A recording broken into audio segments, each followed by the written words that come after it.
Nigga kill over a bitch, but let a rat keep his wife.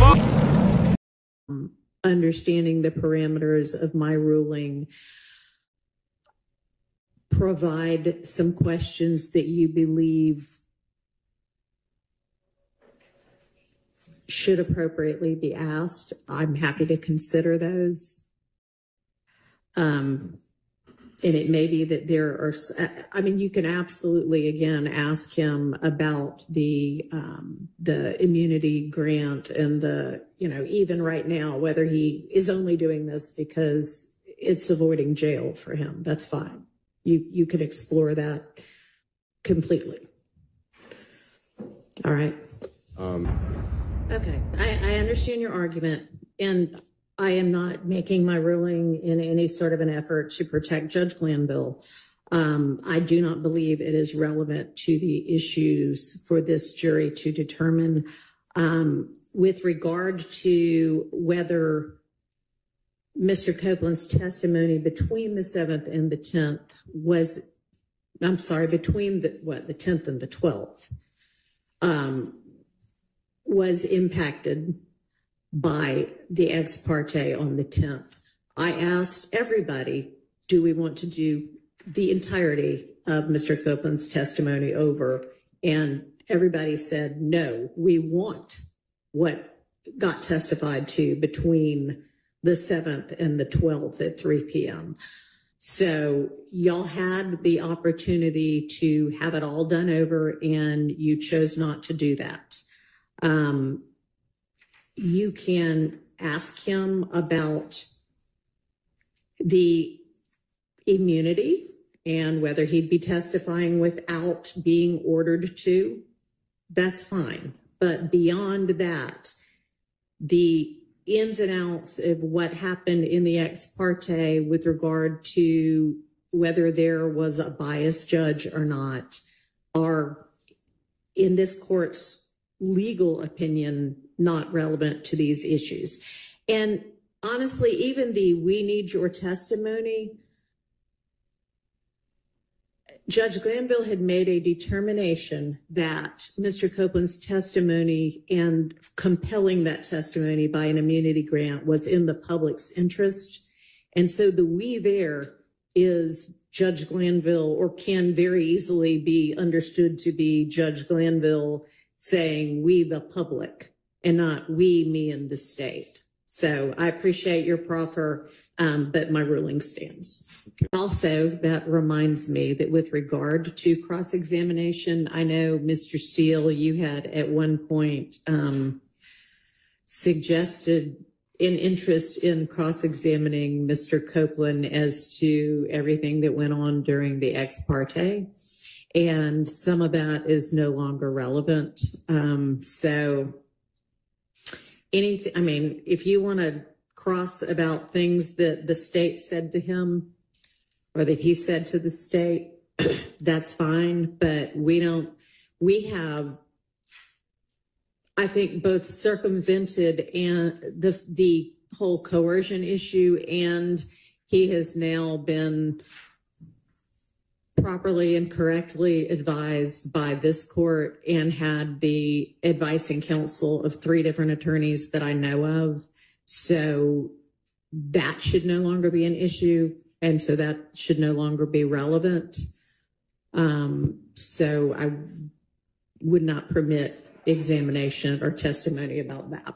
All right. And I need the jurors to understand that Judge Glanville, I will make it clear. I will make it clear. I will make it clear I am excluding this honorable court. But Judge Glanville pressured him. And I will argue to the jury that Judge Glanville was biased. And that is admissible because it all happened in front of the jury. And from just Judge Glanville's demeanor, and I'm not here to hurt Judge Glanville. In fact, I like Judge Glanville. But I don't know what happened in this case, but I liked him before this case. But the way he conducted himself to people in this courtroom, I've never really seen a judge do. So I want to ask Mr. Copeland, it is very important to me to explain that he was taken against his desire into Judge Glanville's chambers, that he was with Judge Glanville, Miss Hilton, his lawyer. I'll make it all perfect. If I don't, you could admonish me and the state can correct me, but I'm not here to snowball anybody. But to say that I can exclude statements of Judge Glanville and, most importantly, the conscious or subconsciousness of this witness, because I believe, and I've not spoken with him, Your Honor. I've not spoken with his lawyer about it, but I believe that Mr. Copeland will truthfully say that he believed that Judge Glanville and the state of Georgia are one. And that comes out when Judge Glanville specifically says, and I don't remember the transcript page right now, but it's something to the effect of, we need your testimony. There's no we. Nobody needs anybody's testimony. If he didn't want to testify, I've had witnesses tell me, I'm not testifying. We subpoena them and come to court. They're held in contempt. There's nothing that the judge can do because the judge can't give immunity, so they can't compel the person to do it. So the person invokes their Fifth Amendment and they just leave. That is unfortunate, but that's a reality. There is no we. So with all that being said, I'm making an attorney proffer that if you prevent me from doing that, and Judge Glanville prevented me already, I'm just telling you, he prevented me from cross-examining Agent Racy. He's an FBI agent on misstatements made by the prosecution, knowing misstatements, knowing the prosecution, it's Miss Hilton, knew that a gentleman who's the same last name as a court reporter entered an invalid, coerced guilty plea. Judge Glanville stopped me again from getting into the truth of that matter. It's never been corrected. The point I'm trying to make to you is that all came out in front of the jury. So yes, I am going to intend to do, I will follow your rule, obviously, but I intend to cross-examine Mr. Copeland, not only what was said by Ms. Hilton, but what was said by Judge Glanville. I will be respectful. I'm not here to, throw some odd names about Judge Glanville. I will just be very specific. And then if he doesn't answer my questions, I'm stuck with his answer of, I don't recall, or whatever has been going on in this courtroom. But I don't believe that you should limit the cross-examination. I didn't do that. All that to me, that was very hurtful to me. And I don't mean hurtful. I mean, it was offensive to our law. That's how I took that. And I know what you said about it. I know what Judge Krause said about it. I look at it totally differently. I've never had a judge do that. I've done a lot of appeals. I know you've done a lot. I've never read a judge doing that. I've never seen a prosecutor do that. So I think that the jurors are entitled to know, and I think Mr. Williams, because he's the one who, God forbid, gets sentenced if I lose, I think they are entitled to know what caused Mr. Copeland from the 7th to be locked up. The jurors saw that. They saw that. He was testifying. He answered maybe 3 questions, maybe 5. He said, I'm not testifying. He invoked his 5th. The jurors were sent out, and he was gone. Jurors come out, and they're dismissed. He's just not there. We're on a long delay.